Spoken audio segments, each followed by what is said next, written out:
ठंड में 5 गरीब बहुओं की ट्रेन में लोहड़ी। माँ, इस बार तो सच में सर्दी कुछ ज़्यादा ही पड़ रही है। हम कब तक इस ट्रेन के डिब्बे में रहेंगे? हाँ माँ, अगर ऐसे ही चलता रहा तो हम ठंड से बीमार पड़ जाएंगे। मैं क्या कर सकती हूँ बेटा, मैं तो खुद बहुत शर्मिंदा हूँ कि मेरी अमीर घर से आई हुई बहुओं को ट्रेन के डिब्बे में रहकर अपना गुजारा करना पड़ रहा है। मुझे माफ़ कर दो। ऐसा मत कहिए माँ जी, आपको माफ़ी मांगने की कोई ज़रूरत नहीं। इसमें आपकी कोई गलती नहीं है।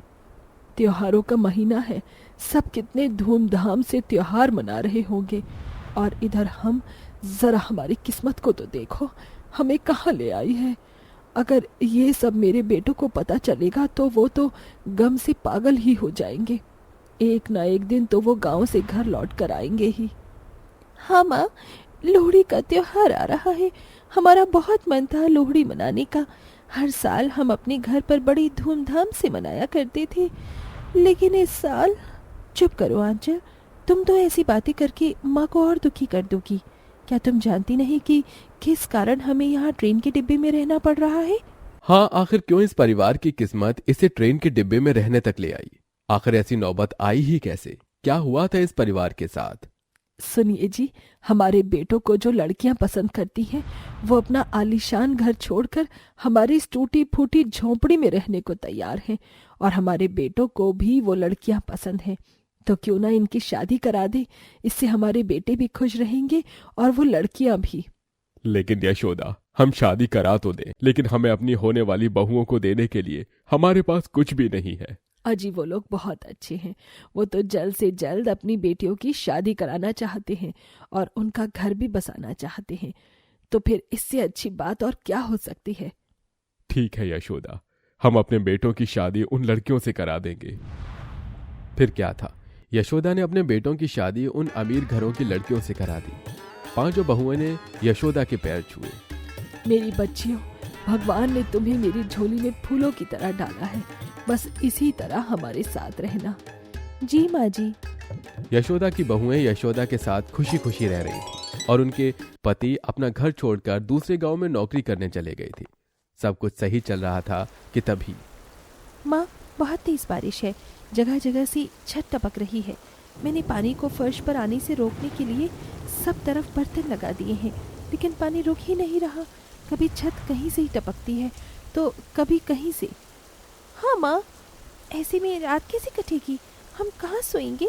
बारिश तो लगातार तेज ही तेज होती जा रही है और ये तूफान तो रुकने का नाम ही नहीं ले रहा।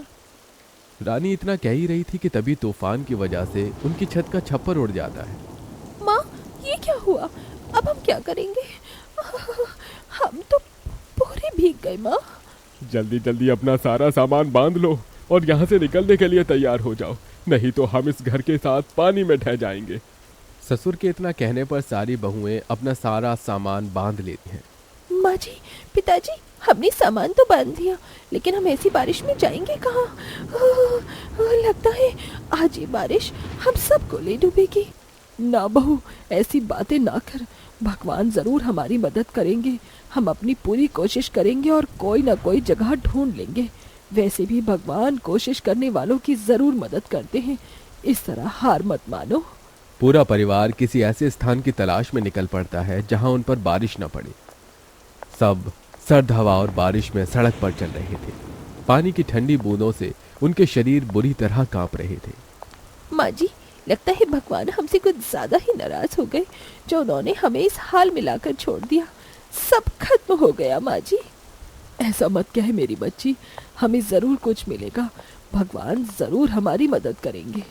यशोदा के इतना कहते ही उन्हें एक ट्रेन का डिब्बा खाली दिखाई देता है। फिर क्या था, वे सब बिना सोचे समझे दौड़कर उस खाली ट्रेन के डिब्बे में चढ़ जाते हैं। अगर तुम सब लोहड़ी का त्योहार मनाना चाहते हो तो मैं तुम्हारे लिए कुछ कर सकती हूँ, क्योंकि मैं नहीं चाहती कि मेरी बहुएं ससुराल में पहला त्योहार भी न मना पाए। लेकिन आप क्या करेंगी माँ जी? हम तो पहले से ही इतने गरीब हैं और अब तो हमारे पास घर भी नहीं है। मेरे पास ये कुछ सोने और चांदी के गहने हैं, तुम इन्हें बेचकर त्योहार की तैयारी कर लेना। ये क्या कह रही हैं माँ जी? हमारी खुशी के लिए आप अपने गहने बेच देंगी?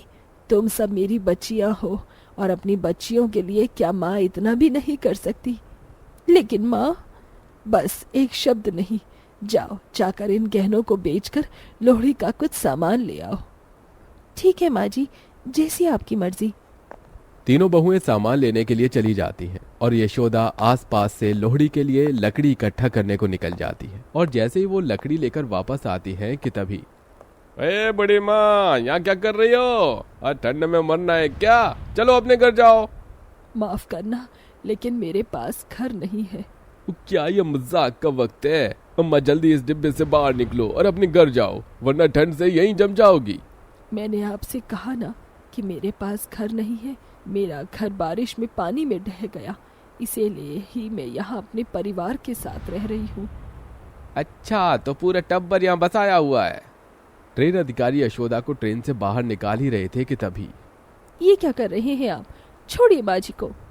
सुनो मैडम, ऐसे ट्रेन के डिब्बे में बसेरा जमाना मना है। क्या तुम्हें नियम कानून कुछ पता नहीं है?